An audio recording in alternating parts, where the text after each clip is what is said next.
Olá, seja muito bem-vindo a mais um episódio do canal Legado de Valor. No episódio anterior, a gente falou sobre as quedas recentes de duas ações que eu tenho na minha carteira, a Novo Nordisk e a United Health. Eu dei a minha visão para você sobre o que eu penso desses papéis. Eu acredito que a gente está vivenciando duas das melhores oportunidades de compra que o mercado poderia nos dar. Tudo o que aconteceu nos últimos meses não tem absolutamente nenhuma relação com os fundamentos dessas empresas. Tanto Novo Nordisk quanto United Health são duas EGRs poderosas que vão continuar multiplicando o dinheiro dos investidores que souberem diferenciar narrativa de realidade. Dos investidores que souberem agir com a razão ao invés da emoção. E eu também pretendia, no episódio anterior, atualizar você sobre as movimentações mais recentes da minha carteira. Afinal, eu fiquei 2 semanas sem produzir conteúdo aqui no canal. Nesse meio de tempo, eu vendi a minha posição inteira num dos ativos mais antigos que eu tinha, a Danaher. E eu aproveitei os recursos que ficaram disponíveis no meu caixa após essa venda para reforçar outras posições. Eu também aloquei mais de $3.200 de dinheiro novo na carteira no aporte do mês de agosto. O dinheiro foi usado para aumentar ainda mais o valor das posições que já estão na carteira e para abrir uma nova posição num novo ativo que eu vou estar investindo a partir de agora. Trata-se de uma das melhores EGRs do mercado. Tudo isso era para ter sido discutido no episódio anterior, mas à medida que eu fui gravando aqui para você, eu fui percebendo que o vídeo ia ficar grande demais. Então eu acabei dividindo o vídeo em 2 partes.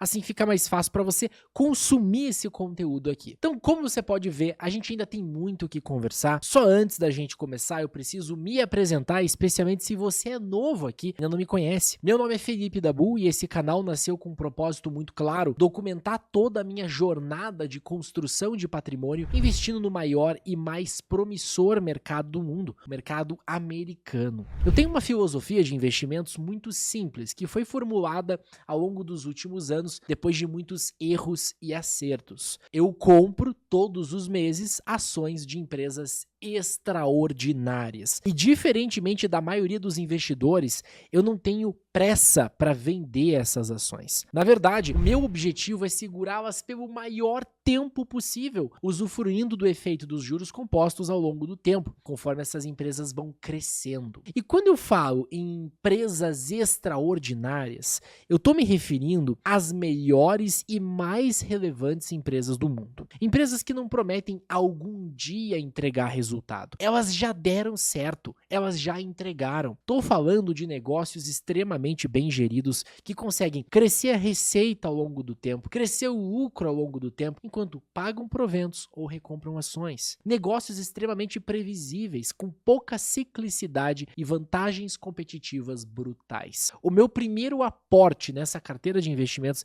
que hoje é pública aqui no canal, foi em abril de 2022. Eu comprei $1.020 em 3 ações que eu carrego até hoje. E conforme eu fui estudando outros negócios listados nos Estados Unidos, eu fui ficando cada vez mais fascinado por esse mercado, passei a incluir outros ativos na carteira. Desde então, eu não parei mais de aportar. Hoje a minha carteira já conta com mais de $120 mil. Desses, mais de $20 mil são ganhos obtidos com a valorização dos ativos e proventos recebidos. E conforme os resultados crescem, eu fico cada vez mais motivado a continuar acumulando mais ativos e dar sequência a esse projeto. O objetivo é conseguir acumular o maior patrimônio possível nas próximas décadas e, quando chegar a hora, viver de renda em moeda forte. E nesse meio de tempo eu vou mostrar tudo o que estiver acontecendo com a minha carteira de forma 100% transparente através de vídeos semanais aqui no canal. Então, se você quiser acompanhar minha jornada de perto, não esquece de se inscrever aqui embaixo,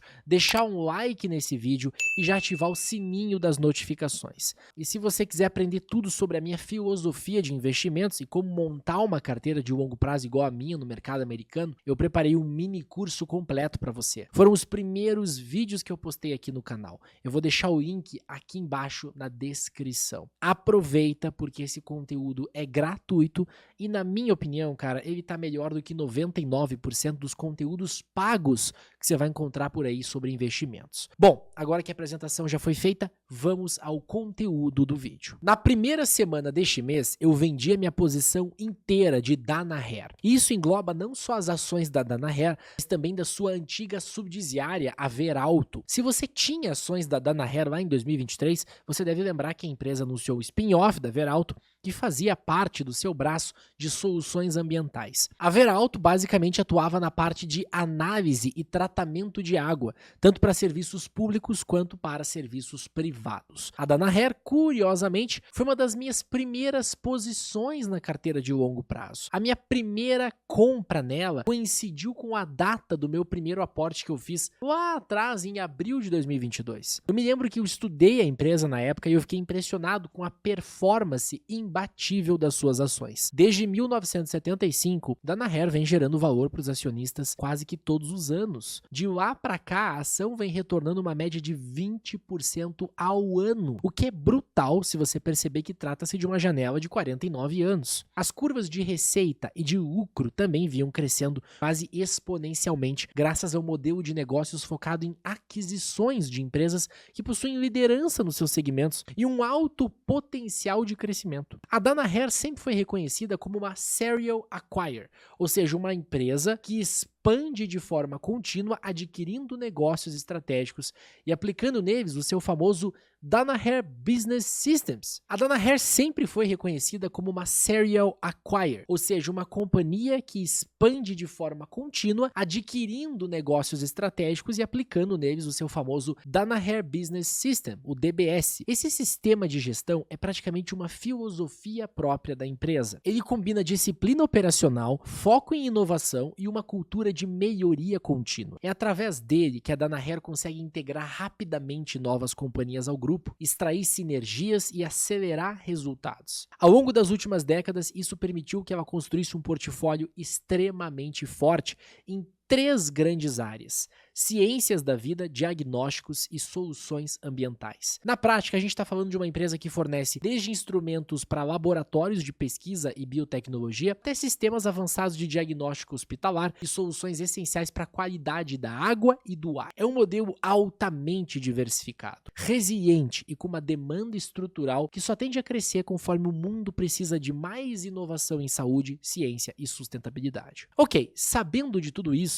você deve estar se perguntando o seguinte: Felipe, mas então por que você decidiu vender as ações da Danaher? Na minha visão, só existem 2 motivos para vender uma ação. O primeiro é quando a empresa perde os seus fundamentos. E o segundo é quando ela atinge a maturidade. No caso da Danaher, ela não perdeu os seus fundamentos. É verdade, sim, que nos últimos 4 anos a ação praticamente não saiu do lugar. Também é verdade que a receita e o lucro tiveram uma leve queda nesse período, mas isso é absolutamente natural.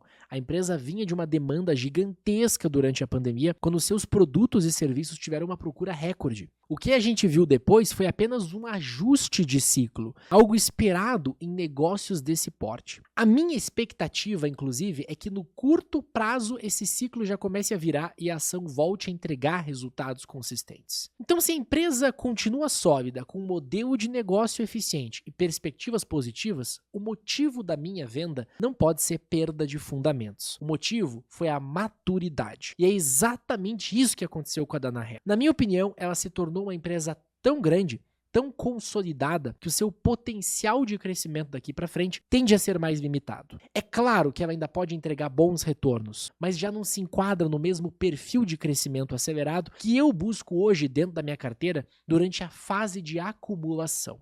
E se você está perdido e não sabe o que é a fase de acumulação, calma que eu te explico. No mini curso introdutório aqui do canal, que você tem que assistir, tá? O link vai estar aqui embaixo na descrição. No minicurso, eu expliquei que existem 2 fases dentro do planejamento do investidor: a fase de acumulação e a fase de usufruto. A fase de acumulação é a fase que o investidor vai buscar acumular o maior patrimônio possível. Já a fase do usufruto é a fase que o investidor vai começar a obter uma renda passiva da sua carteira. Atualmente, eu tô na fase da acumulação. Ela geralmente dura pelo menos 10 anos e é nela que a gente deve aportar em EGRs, empresas geradoras de riqueza, com certa recorrência. O ideal é que você aporte todos os meses. Mas lembre-se que uma das métricas mais importantes das EGRs é justamente um crescimento de pelo menos 8% ao ano da receita e de um crescimento de pelo menos 10% ao ano dos lucros. E a Danaher já não atende mais essas métricas. Quando eu coloquei o ativo na minha carteira lá em 2022,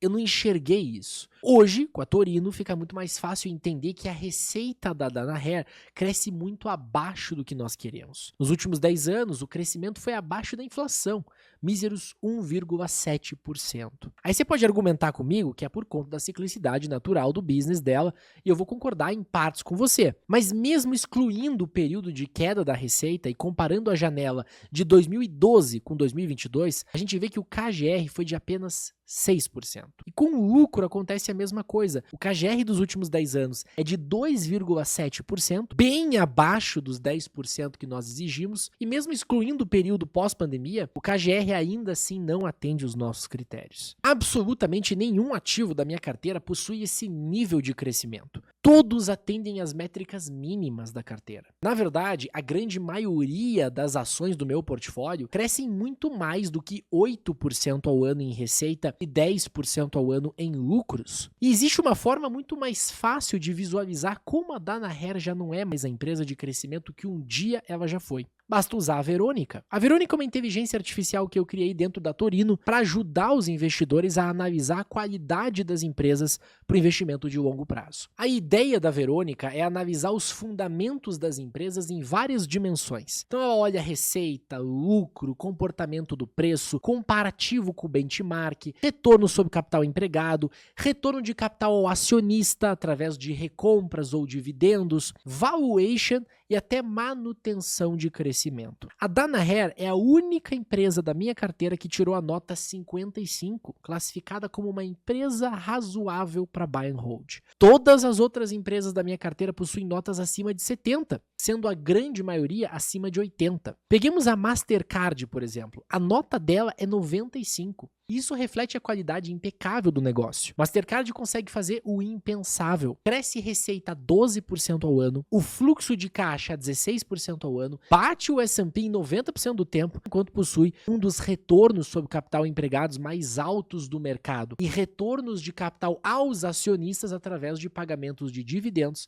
e recompras. Tudo isso mantendo um valuation atrativo. É uma verdadeira máquina de geração de valor. E eu te pergunto, aí eu te proponho a seguinte reflexão. O mercado americano é gigantesco. Tem mais de 6 mil empresas. Quantas empresas sensacionais não existem por aí, criando enorme valor para os seus acionistas e crescendo em ritmo acelerado? Será que não valeria muito mais a pena alocar os recursos que estavam em Danaher nessas empresas? E a resposta para essa pergunta foi um óbvio sim. Não tem por que permanecer alocado numa empresa que está desacelerando e amadurecendo dentro da fase de acumulação de patrimônio, onde o objetivo é justamente crescer ao máximo o capital. Se eu tivesse me preparando para ingressar na fase de usufruto, onde eu pararia de aportar e focaria mais em renda, com certeza eu não venderia a Danaher, porque ela é uma empresa que está entrando na última parte do seu ciclo. Ela cresceu, fez aquisições, consolidou seu nome, a sua marca no seu segmento de atuação e agora não consegue mais retornar capital como costumava fazer antigamente. Provavelmente ela vai começar a pagar dividendos e recomprar mais ações. Eu acho que a gente pode fazer um comparativo bem legal com empresas como Coca-Cola e McDonald's. Olhando na Torino os números dessas empresas,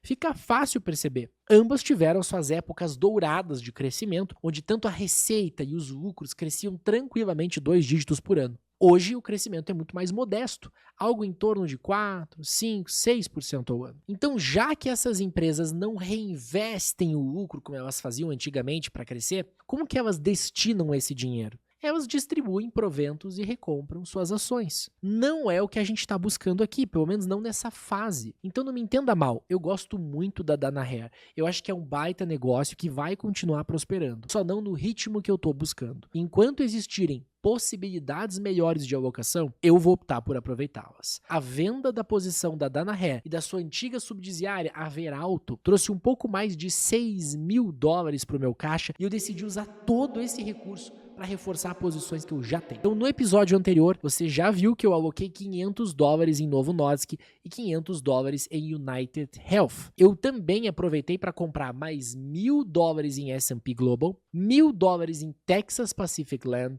$1.000 em Costco, $1.000 em ODFL, né, a Old Dominion Freight Line, e eu aloquei $600 no ETF de Bitcoin e mais $600 no ETF SCHG. Todas essas alocações eu acredito que têm o potencial de gerar retornos muito maiores do que dá na real. E aí você pode estar se perguntando como que eu decidi alocar nesses papéis. A escolha foi muito simples, eu utilizei a ferramenta Radar da plataforma Torino. Ali é possível cadastrar os ativos que você quer monitorar e escolher um filtro. Por exemplo, você consegue acompanhar a performance dos ativos no dia, na semana, no mês, nos últimos 6 meses, no último ano ou até em mais tempo. Também é possível filtrar usando uma média móvel. Você consegue entender quais ativos estão mais longe da média e quais ativos estão mais próximos ou até abaixo da média. Em todas as métricas mais relevantes que eu escolhi, os mesmos ativos aparecem. Novo Nordisk, United Health, FICO, ODFL e Texas Pacific. São todas empresas excelentes, caindo ou por conta de alguma narrativa ou por conta da ciclicidade natural dos seus mercados. Eu vou falar mais especificamente sobre cada um dos ativos da minha carteira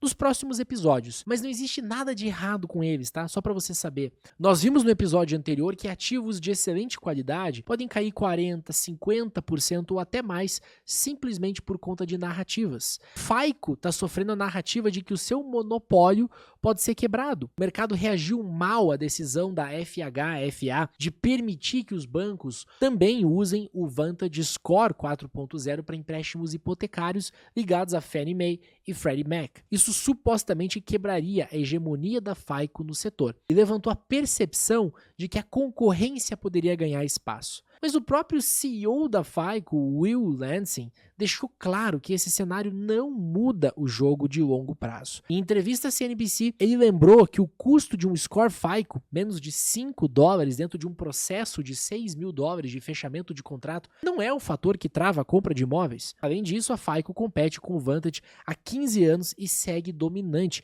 com mais de 90% de market share em mercados fora da esfera do governo. Lansing ainda destacou que a FICO 10T supera tanto os modelos anteriores quanto o da concorrência, reforçando a tese de que a empresa continua sendo o padrão da indústria. Ou seja, a narrativa da perda de monopólio parece muito mais com uma narrativa do que com uma ameaça estrutural. Já a Texas Pacific Land, a TPL, que é uma empresa única, tá? Dona de extensas terras no Texas, cuja receita vem basicamente de royalties de óleo e gás e serviços de fornecimento de água, diferentemente das outras companhias, não existe nenhuma narrativa negativa específica em torno dela. O que a gente vê nas quedas recentes é muito mais como uma contração de múltiplos após um movimento parabólico e a ciclicidade natural do negócio. Depende diretamente da atividade de exploração e dos preços do petróleo e gás. Ou seja, não tem nenhuma mudança estrutural interna preocupante, apenas uma oscilação normal de um setor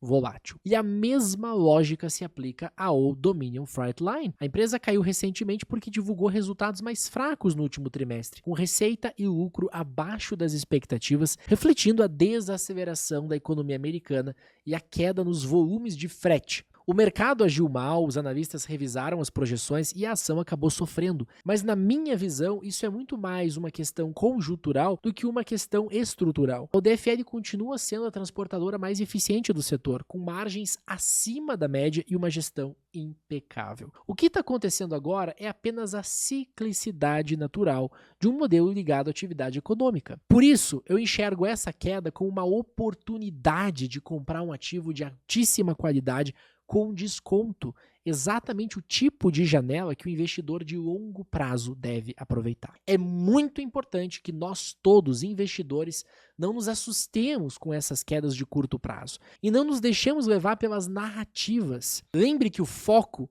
vai ser sempre no longo prazo e que o longo prazo não é um mês, não é um ano e não é 2 anos, é pelo menos 10 anos. E se a gente aplica o filtro 5 anos ou 10 anos no radar, perceba que nenhuma empresa da minha carteira está entregando performance negativa. Até mesmo a United Health e a Novo Nordisk, que desabaram 60%, estão positivas. No filtro de 10 anos, então, é bizarro. Nenhuma empresa está entregando menos de 200% de performance. A verdade é que o tempo é o maior aliado do investidor. O que nós precisamos fazer é comprar ações de excelentes empresas e esperar. E claro, sempre que possível, checar se os fundamentos continuam sólidos, se as vantagens competitivas estão intactas.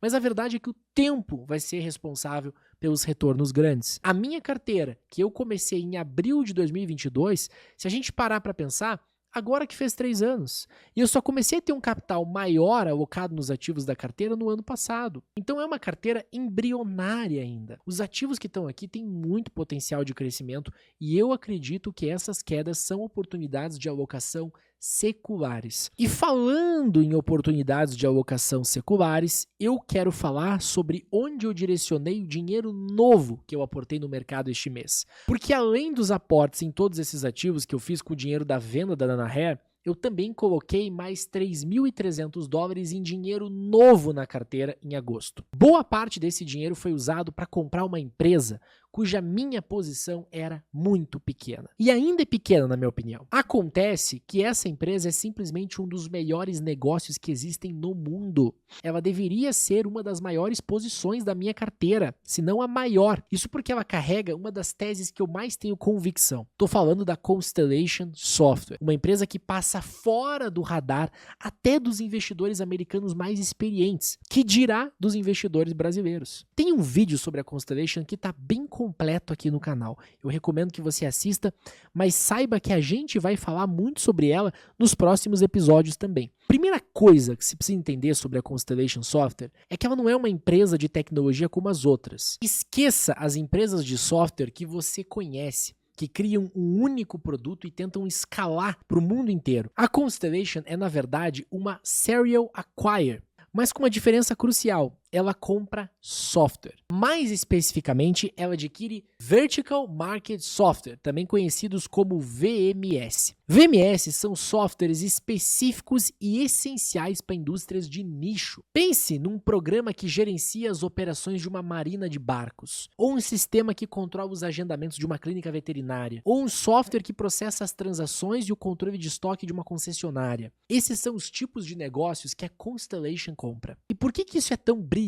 Porque esses softwares, embora pareçam pequenos e irrelevantes, são vitais para as empresas que os usam. Eles se tornam tão enraizados dentro da operação diária que o custo e a dor de cabeça de trocá-los são enormes. É uma vantagem competitiva brutal que a Constellation explora com maestria. Ela compra esses pequenos negócios de software, muitas vezes de fundadores que estão se aposentando, e os deixa rodando de forma quase independente. A Constellation não tenta integrar tudo numa grande operação. Em vez disso, ela aplica uma filosofia de gestão focada em autonomia e melhoria contínua. A empresa tem mais de 1.000 negócios em seu portfólio e, pasmem, mais de 100 mil clientes em mais de 100 países. O modelo é simples e é incrivelmente eficaz. A receita é recorrente e as margens são altíssimas. Isso faz com que eles consigam gerar muito caixa. E com esse caixa, eles vão lá e compram mais empresas, que vão gerar ainda mais caixa, e assim por diante. É um motor de juros compostos em ação. O crescimento da receita e do lucro da Constellation não vem de um único produto de sucesso, mas de um fluxo constante de pequenas aquisições que, somadas, criam uma máquina de geração de valor sem paralelos no mercado. Se a gente pesquisar pela empresa na Torino, a gente vai perceber que a curva de receita dela vem evoluindo de forma bem rápida. Nos últimos 5 anos, o KGR ROI foi de 23% ao ano. Brutal! O fluxo de caixa livre também vem crescendo bastante de forma quase linear, a um ritmo de 19% ao ano. A empresa paga um dividendo simbólico bem baixo e nem faz recompras, porque o gestor dela, o lendário Mark Leonard, argumenta que cada dólar deve ser alocado da melhor forma possível, em busca de novas aquisições. Esse é o motor de crescimento da empresa. E o que mais assusta na Constellation é a sua imunidade a crises e choques econômicos. Desde o seu IPO em 2006, a maior queda das suas ações aconteceu em 2008 e foi de apenas 32%. Em apenas alguns meses, o ativo já tinha se recuperado e rompido máximas históricas outra vez. Desde então, os maiores recuos foram de 24% no preço das ações. É impressionante a resiliência do ativo. O mercado reconhece a resiliência brutal do business. Se a gente pega o gráfico de candlesticks na escala mensal da Constellation, a gente plota uma média de 21 períodos, a gente vai ver que desde o IPO em 2006, essa média nunca foi perdida. Muito pelo contrário, o preço bate ali e esses costumam ser os melhores pontos de compra no ativo. Perceba que este mês a gente está vivenciando a 7ª vez que o preço vem buscar essa média em toda a sua história. Eu aproveitei para comprar $2.300 no ativo usando a corretora Interactive Brokers, que é a única que eu achei até agora para investir no Canadá. Tem tutorial aqui no canal, inclusive, ensinando como abrir conta lá. E eu pretendo continuar alocando recursos no ativo nos próximos meses. A minha ideia é que ele, com o tempo, se torne uma das maiores posições da carteira, junto com Amazon e Nvidia. Eu vou fazer um vídeo aqui no canal, já vai ser um dos próximos episódios, abordando só a Constellation com muito mais detalhes. Hoje a gente tem mais um assunto. Eu te falei que eu tinha aportado pouco mais de $3.300 de dinheiro novo na carteira nesse mês de agosto, mas eu só te mostrei para onde foram os 2.300. Para onde que foram os outros $1.000? Bom, eles foram alocados num novo ativo. E aí você pode estar se perguntando o seguinte, o quê? Um novo ativo, Felipe? Mas não é você que falava que a tua carteira já estava muito grande, que não fazia sentido ter mais do que 15 a 20 ativos? Você me pegou, é verdade. Eu falava isso e se você acompanha o canal há algum tempo, sabe que eu sempre defendi uma carteira concentrada. A minha filosofia, inspirada na teoria de portfólios do Markovski, sempre foi a de que você não precisa ter 50 empresas na carteira. O próprio Markovski, ganhador do Prêmio Nobel por essa teoria, mostrou que a maior parte da diversificação acontece com apenas 15 ou 20 ativos. Depois disso, o benefício de adicionar mais empresas para reduzir o risco marginal da carteira é mínimo. E essa tese continua fazendo sentido. Em teoria, não há necessidade de ir além das 20 empresas. Mas no mercado americano, a prática é um pouco diferente. E a razão para isso é a abundância de qualidade. Pensa o seguinte, no Brasil, a gente tem uma quantidade limitada de empresas de altíssima qualidade. As EGRs brasileiras são poucas, são fáceis de listar e a maioria já logo deve alcançar a maturidade. Por isso, no Brasil, a concentração é quase uma necessidade. Você precisa focar teu capital nas poucas joias que existem para maximizar o teu retorno. Se você espalhar demais, você pode acabar comprando empresas medianas e diluindo a performance do portfólio. Agora, no mercado americano é outra história. Estamos falando de um universo de mais de 6.000 empresas e dessas, centenas são negócios absolutamente extraordinários, com vantagens competitivas brutais e um potencial de crescimento que muitas vezes não existe em outros mercados. E isso acontece por conta da economia americana, que é uma economia mais resiliente, com poucas crises que se recuperam rápido. É uma economia mais diversificada e não tão concentrada ou dependente de commodities, como é o caso do Brasil. Quando você tem essa quantidade enorme de oportunidades, a filosofia de portfólio muda um pouco. A maior parte do meu dinheiro está, sim, concentrada nas minhas maiores posições, aquelas que eu tenho mais convicção. Mas a dor de não estar investindo num negócio fenomenal só porque eu já tenho 17 empresas na carteira é algo que eu não quero mais sentir. O custo de oportunidade se torna um risco maior do que a diluição marginal. Afinal de contas, eu estou na fase de acumulação, onde o meu principal objetivo é crescer o patrimônio o máximo possível. E quando eu vejo um ativo que a Verônica classifica com uma nota altíssima, tem um histórico de resiliência a crises, que cresce a receita e o lucro de forma brutal e que ainda está num ponto de entrada que eu considero vantajoso, bom, é praticamente uma obrigação eu aproveitar. A teoria de Markovski nos protege dos riscos sistêmicos, e ela é perfeita para isso, mas ela não nos protege de um risco que é muito real no mercado americano. O risco de perder a oportunidade. E o novo ativo que eu adicionei na minha carteira é exatamente uma dessas oportunidades raras. E foi o destino dos outros $1.000 que eu aportei neste mês. E eu tenho certeza que essa adição vai surpreender muita gente. Sem mais enrolação, o nome da empresa que eu adicionei é a ServiceNow. Se você ainda não conhece a ServiceNow, pode se preparar para ficar encantado. Essa empresa se encaixa perfeitamente na minha filosofia de investimento. E a escolha dela não foi coincidência. Eu sou um grande fã do modelo de negócio SaaS, o famoso Software as a Service. Na minha opinião, esse é o melhor modelo de negócio do mundo para o investidor de longo prazo. Porque ele gera receita recorrente e previsível. Você não depende de uma única venda grande de um produto acontecendo várias vezes todos os meses, mas sim de assinaturas que se renovam mês a mês, ano após ano. Isso cria um fluxo de caixa constante, que é a base para o crescimento sustentável de qualquer EGR. E a ServiceNow é a personificação desse modelo de sucesso. Ela oferece uma plataforma de nuvem para automatizar processos de negócios. Pense num software que gerencia o fluxo de trabalho de uma empresa, desde a área de TI até o RH e gestão de clientes. Eles basicamente ajudam as maiores companhias do mundo a operar de forma mais eficiente e a tomar decisões estratégicas de forma muito mais inteligente. O mais impressionante da ServiceNow é o seu foco em B2B, ou seja, business to business.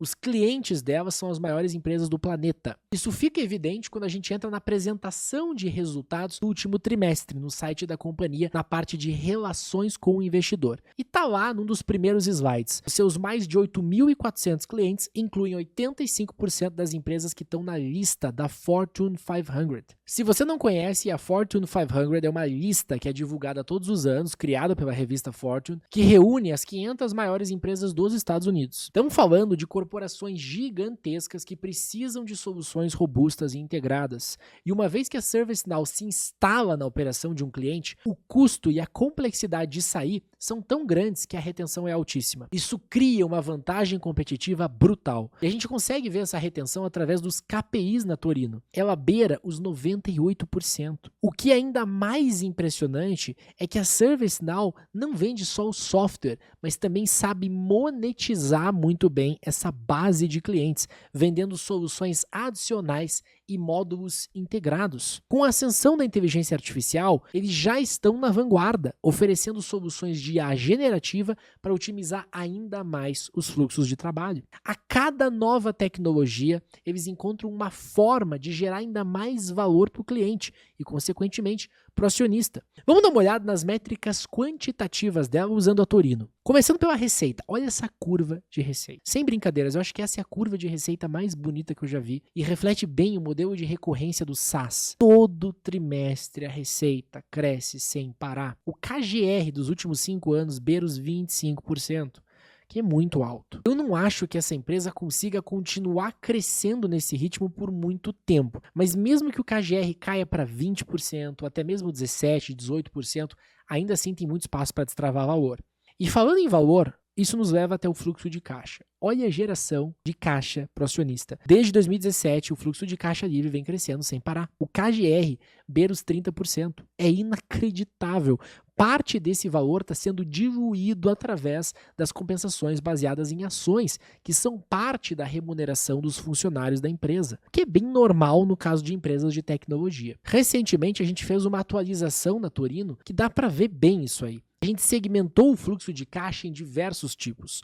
Fluxo de caixa operacional, fluxo de caixa de investimentos e fluxos de caixa financeiros. Eu fiz questão de incluir essa comparação do fluxo de caixa versus a compensação baseada em ações. Nesse caso, a gente não precisa se preocupar, porque perceba que enquanto o fluxo de caixa está crescendo a quase 30% ao ano, a compensação baseada em ações está crescendo apenas 12%, fruto de uma boa gestão. Outro ponto bacana aqui é a redução da alavancagem.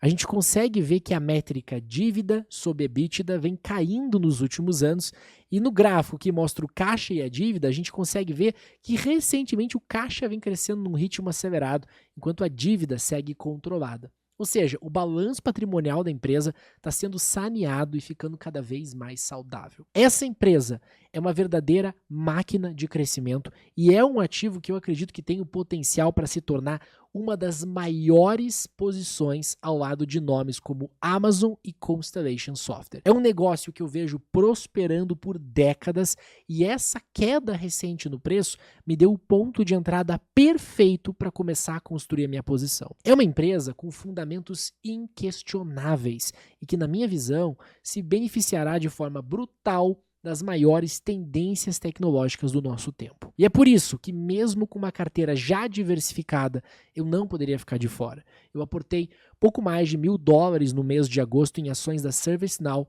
e eu pretendo continuar montando a minha posição daqui para frente. Bom, e só antes da gente finalizar o nosso episódio, eu queria te atualizar sobre alguns acontecimentos recentes do mercado. Na última sexta-feira, o presidente do Federal Reserve, que é o Banco Central americano, o Jerome Powell, fez um discurso na conferência anual em Jackson Hole. E o que ele disse parece ter animado o mercado porque todos os índices explodiram no final da semana passada. O S&P subiu mais de 1,5%, Nasdaq subiu mais de 2%, o Dow Jones, que até então não havia conseguido renovar máximas históricas desde o começo do ano, agora conseguiu. E até o índice de Small Caps, o Russell, disparou mais de 3%. Mas afinal, o que esse cara disse? A grande verdade é que se você ler o discurso, não houve nenhuma declaração bombástica. O que ele fez foi sutil.